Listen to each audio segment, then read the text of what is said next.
analista política, Daniela Aruj.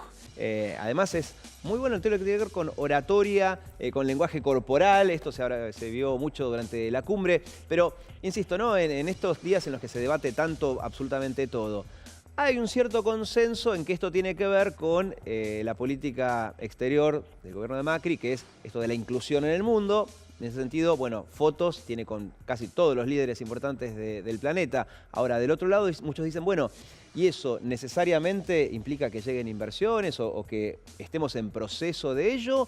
¿O en realidad no es tanto ese el camino? Por eso digo, para distinguir entre algo que no se discute, que es esto de la inclusión en el mundo, y después algo que sí se discute, que es esto segundo.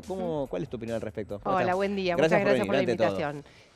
Bueno, yo creo que los argentinos hemos aprendido que las inversiones no llueven de un día para el otro. Y eso no tiene que ver con quién esté gobernando el país, sino que tiene que ver con confianza y con seguridad jurídica, con hacer las cosas bien, con trabajar con un objetivo hacia adelante y mostrar un camino. Nosotros, Argentina, hemos tenido un camino según quién nos gobernara, con lo cual es difícil que alguien confíe para traer sus inversiones. Y esto nos ayuda, sí, el diálogo siempre ayuda, siempre acerca. Ahora, tenemos que trabajar, tenemos que seguir trabajando. Estos son negociaciones diplomáticas que llevan mucho tiempo. Se han firmado algunos acuerdos que en principio parecerían ser muy importantes para Argentina y sobre todo algunos con China que tienen que ver con la red ferroviaria y con fabricar locomotoras en Argentina. Lo que más salió a la luz es el tema de los caballos de polo, pero la verdad que también está todo esto atrás. Y cualquier cosa que se pueda hacer para que Argentina pueda traer un peso de inversión, aunque sea en materia turística, me parece que es importante. Y desde tu mirada, ¿cómo ves esto? Porque incluso hoy lo discutimos al principio del programa, ¿se puede decir que hay consenso cuando se ponen posturas distintas dentro del de las mismas partes, claro, del grupo, como por ejemplo pasó con Cambio Climático, que tenés 19 partes que te dicen algo y Donald Trump con Estados Unidos que te dice otra cosa? Bueno, yo creo que la diplomacia tiene que ver con eso, con escuchar a todas las voces y con tratar de elaborar un documento en conjunto. El consenso se da en una parte importante del documento y no se da en esa parte que ya era una premisa básica. Donald Trump no iba a firmar nada con respecto al cambio climático, que es algo en lo que no cree. Pero que haya podido acordar y sentarse en una mesa, no levantarse, no irse con un portazo y poder tener un diálogo cordial con sus pares, me parece que es importante. ¿Cuál es hoy el rol en el mundo de estos organismos, si quieren, multilaterales, ¿no? Que están puestos tan en tela de juicio? Porque, por ejemplo, el Mercosur está quebrándose o corre peligro, la Unión Europea ya se separó. ¿Cómo se puede nuclear a diferentes países hoy en el mundo cuando cada cual está muy en la suya?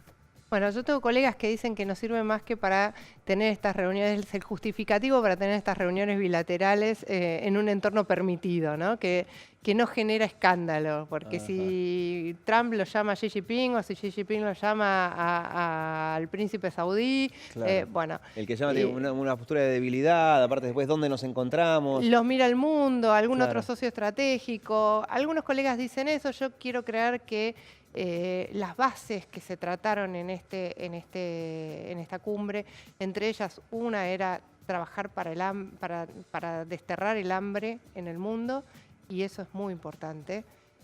Otro tiene que ver con todo este cambio tecnológico y cómo se inserta el trabajador en un contexto totalmente diferente al que teníamos.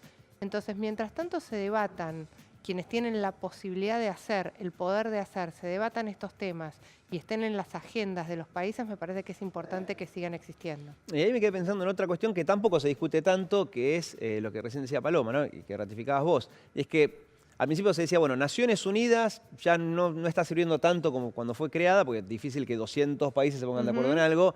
Algunos dicen, bueno, y ahora el G20 también es muy difícil que 20, nos aclararon muchas veces, son 19 países, más la Unión Europea, más países invitados. Son menos, pero también es difícil, entonces parecería ser que el motor de todo son las bilaterales, ¿no? Sí, las bilaterales, porque hoy las guerras, me pareció muy interesante este concepto, las guerras son a nivel comercial. O sea, si bien hay focos de guerra y focos de conflicto, las guerras más importantes son a nivel comercial, los bloqueos. Entonces, mientras hay diálogo, hay posibilidad de negociar, hay posibilidad de generar recursos y de generar inversiones. Para Argentina esto es crucial. Si viene del G20, fabuloso. Y si viene de las reuniones que se tuvieron, fuera del G20 también, porque el último almuerzo con el líder chino no era en el marco del G20. Claro, no era fue visita de Estado. Bueno, muchos decían que uno de los éxitos de organizar el G20, más allá de que no hubo incidentes en las marchas, que bueno, es algo importante, es que en el marco de la cumbre del G20 haya habido tantas bilaterales, pero no la de Macri solo, que tuvo un montón, como 17 sino la de, tuvo, como decías ¿no? vos, ¿no? Xi Jinping con Trump Sí. Estuvieron en el mismo ámbito Erdogan y el príncipe saudí. Claro. A ver, no es menor Dos eso. archienemigos declarados. No hubo bilateral ahí, Nosotros pero bueno. no podemos juntar a dos líderes del peronismo pseudo-racional con el kirchnerismo y con el macrismo y estuvieron en la misma mesa sentados, con lo cual menor no es. Claro. Si bien, sobre todo a través de las redes sociales, hubo atención en determinados momentos, a vos desde el punto de vista del análisis del lenguaje o el discurso, ¿qué fue lo que más te llamó la atención? Porque hubo muchos líderes, la atención estaba puesta en muchas cosas, desde el saludo que hubo entre Putin y el saudí. Pero digo, ¿a vos qué te llamó la atención? Bueno, ese saludo fue como lo que más se destacó y realmente era algo totalmente extraprotocolar y además personalmente creo que era un mensaje hacia Turquía, porque Rusia y Turquía también tienen una relación totalmente necesaria. Comercialmente están sumamente vinculados, pero hace unos años el presidente Putin dijo algo así como: ¿qué vas a comer para estas fiestas? Voy a comer turkey. Turkey es pavo y también es Turquía. Claro. Entonces era un mensaje y me parece que eso fue algo que circuló en los medios y era interesante de analizar. También cómo el presidente, después desde lo discursivo, cómo el presidente Macri llama a los líderes por su nombre de pila. Sí. A mí eso me pareció grandioso, me divierte mucho, pero bueno. Eso sí, sí. O sea, más allá que nada, una sola cosa no sirve, como decimos, una reunión no va a traer inversiones al día siguiente, pero son como pequeñas cosas que sirven o que te alejan. Nombrarlos así por su primer Xi, ¿no? En vez de Xi Jinping. Sí. En China, ¿cómo cae? Digamos, porque también a veces hay que hablar ese tipo de cosas. No tengo la menor idea, pero le vamos a preguntar a los chinos cómo les cayó. Los chinos estaban, pero fascinados de ver a su presidente, porque los chinos que viven en Argentina hicieron una especie de manifestación, por supuesto, pacífica. Se aglutinaron para ver pasar al presidente, la comitiva. Eran 1000 chinos que viven en Argentina con una emoción y con un fervor. Habría que preguntarles a ellos. No, pues después me quedé pensando a propósito del lenguaje, ¿no? Corporal y las actitudes. Cuando Macri, hoy contábamos, creo que no hizo un solo chiste de fútbol en toda la cumbre, cosa que cada vez que se encontraba con alguien... Hizo un par, un poquito. Hizo un montón de chistes, no de fútbol, porque después llevó tiempo, pero le aclararon aparentemente, mirá que no siempre cae bien. Claro. Es decir, que entre los argentinos sí. ¿Eso lo evalúan antes? Yo creo que a casi 3 años de estar a cargo del país, que haya entendido que los chistes de fútbol no quedan bien en todos los ámbitos, me parece que ya es un logro. Me parece que ya es importante, porque lo que a él le parece que es fundamental para las relaciones interpersonales, que es el fútbol, para otros no significa absolutamente nada y al contrario, si no lo entienden, tenemos problemas. Claro. Quería hacerte 2 preguntas. La primera tiene que ver con el príncipe saudí, porque muchos tildaron de escandalosa, digamos, su presencia en la cumbre porque está acusado de asesinar a un periodista opositor. Y la segunda tiene que ver con la relación entre los mandatarios extranjeros y la imagen que se tiene de ellos, ¿no? Por ejemplo, yo creo que se endiosa muchas veces a Xi Jinping por las relaciones comerciales que él tiene con el mundo, pero hacia el interior de su territorio, él es un presidente bastante opresivo de su pueblo, digamos. El opositor, por ejemplo, es encarcelado en China. Y en cambio sí se caracteriza de manera muy negativa a otros dirigentes, como por ejemplo al presidente de Venezuela, que seguro hay motivos por los cuales criticarlo, pero digamos no se lo mide con la misma vara según la inserción que tiene en el mundo. ¿Puede ser eso? Sí, particularmente yo creo que son 3 casos muy diferentes. Si vemos, Xi Jinping es un líder con un crecimiento económico descomunal, productivo descomunal, y sí, y es un país que sigue siendo comunista, una China comunista, pero económicamente liberal, es una cosa bastante rara, con derechos humanos avasallados en algunos casos. Lo mismo pasa en Turquía.